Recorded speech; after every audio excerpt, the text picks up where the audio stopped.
Hey everyone, today I'm going to show you how to mount a cubic Grizzly wood stove as well as install a flue kit through a cathedral ceiling on this micro home.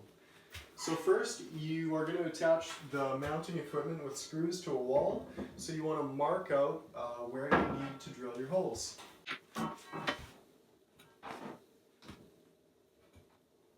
So now you've got your pencil marks where you're going to need your screw holes. I have already installed this stove here, so my holes are drilled, but you're going to want to pre-drill all your holes. And then take the back plate, the mounting plate, and two screws. This is kind of tricky to mount, or it can be. And then you take two spacers and put them here. So you're going to want to line up the two screws with the two pre-drilled holes. And then just with your hand, tighten it just so it'll hold the back plate. So you don't want to tighten them all the way because you've still got to add the spacers to the bottom. So then you take your other two long screws and the two spacers, and you want to look behind and add the spacer. And then just tighten a bit, so it'll stay. And then do the same with the fourth screw. Now they're all in place, you can put your back plate in place and tighten everything up. I'm just going to make sure this is still level. Alright. Now we're going to want to attach the bottom plate to the back plate. You do this with two small screws and two washers.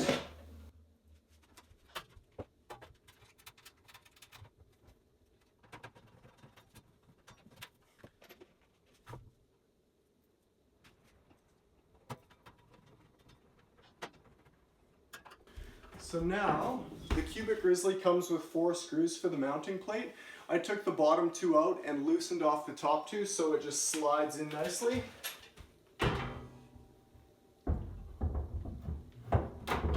So the Grizzly is mounted.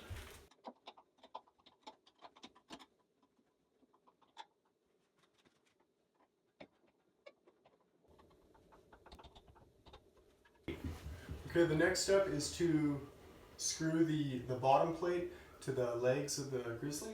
And to do this you need a screw, a washer, and a nut. Just hold the nut with your left hand.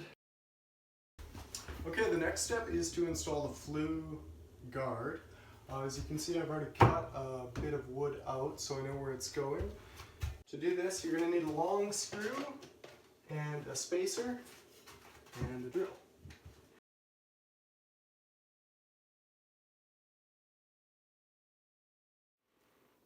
Okay, the top flue shield just slides into the bottom one. Now ideally you'd want, we don't have any clearance here, you would want that, but for looks I decided to not add that. Now you connect these two with a screw and a washer. And then I'll get the rest from the top.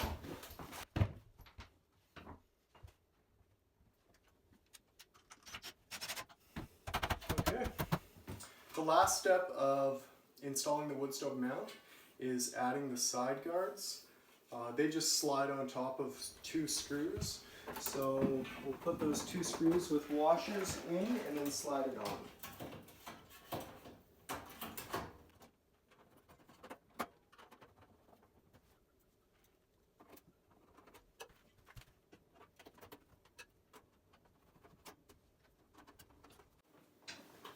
And that's it. Mount installed. One thing to note with our install, the cubic Grizzly has clearances I think of 20 inches. So we're going to need to add a side shield here because it's too close to combustibles. Okay, so now we're going to install the flue kit for the cubic Grizzly. With this process we've got doubled wall stainless steel flue pipe made by Cubic. We're going to use this the whole length of the installation. For the ceiling, we're going to have an aluminum trim plate that I've got to make once we know the dimensions. For the width of the ceiling, we've got 5-inch HVAC pipe, which we're going to line with rock salt, both inside and out. Rock salt's melting temperature is 1,000 degrees Celsius, so that should be plenty. And for the roof, we've got this high temperature silicone pipe boot. It's going to seal around the pipe here, and it's going to seal to the roof along the edges. And finally, we've got a 3-inch pellet stove chimney cap that we're going to cap everything off with. So the first step in the Flue kit is finding the center point where you're going to need to cut your hole. So I'm going to both do this with a weight and a string to find plumb, but I'm also going to double check just the length from the wall. So I made this little weight. I just grabbed a big nut and a string. So this will give me plumb. If you've got a chalk line, that'll work good. And then you want to line this up.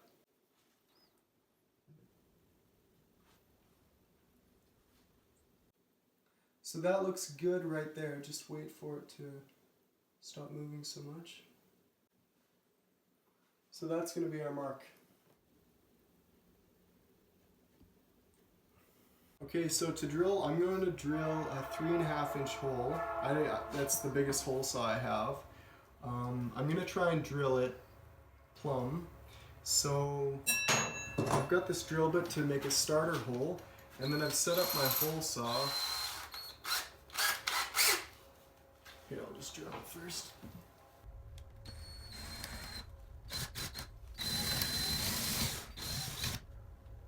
Okay, now I'm going to try and I just inserted this piece of steel 1/4 inch just to make it guide. That'll fit through the hole and it'll keep it straight while I use the hole saw.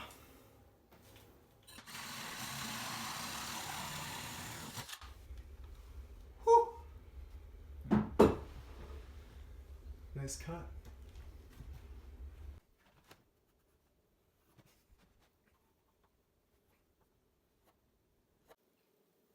Okay, so to make the hole this big, which is 5 inches, I'm going to go slightly bigger and cut it with the jigsaw. I love that sound.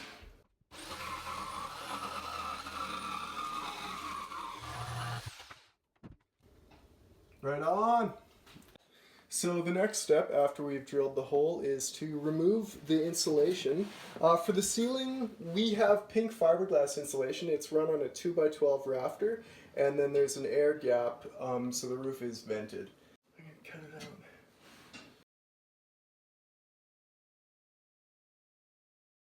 Okay, so the next step is to punch a hole in the roof from the inside so we know where we are.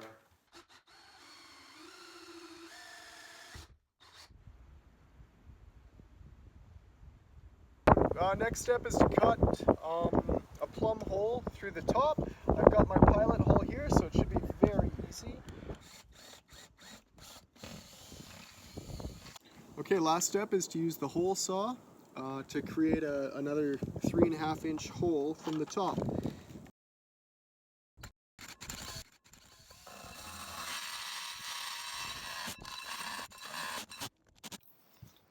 Okay, so now we need to make the 3.5-inch hole bigger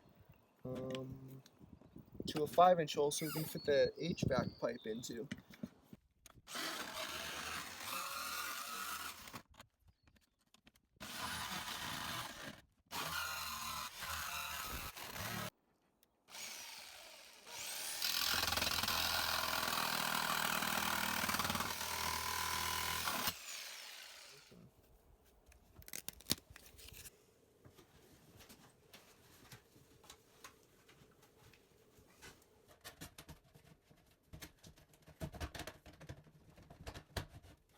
So you'll notice our Flue kit, or our Flue pipe, is quite close to our solar panels. When we installed our solar array, we weren't exactly sure where we were going to put our wood stove. So the handy thing is they're on this sliding rack, and we're just going to move them over once this is all done.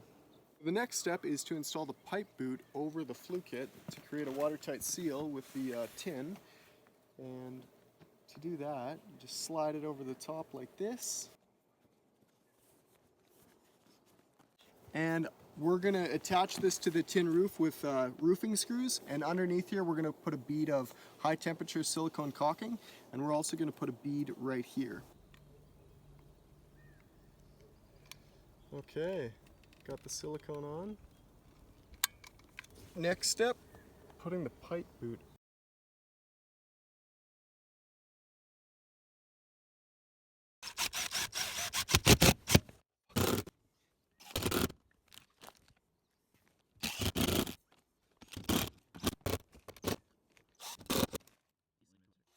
So now I'm making the interior trim plate to go on the cathedral ceiling. Jake made this template out of cardboard, so I'm just copying it with this aluminum. Easy to cut on the chop saw. Now I'm going to find a way to make these holes.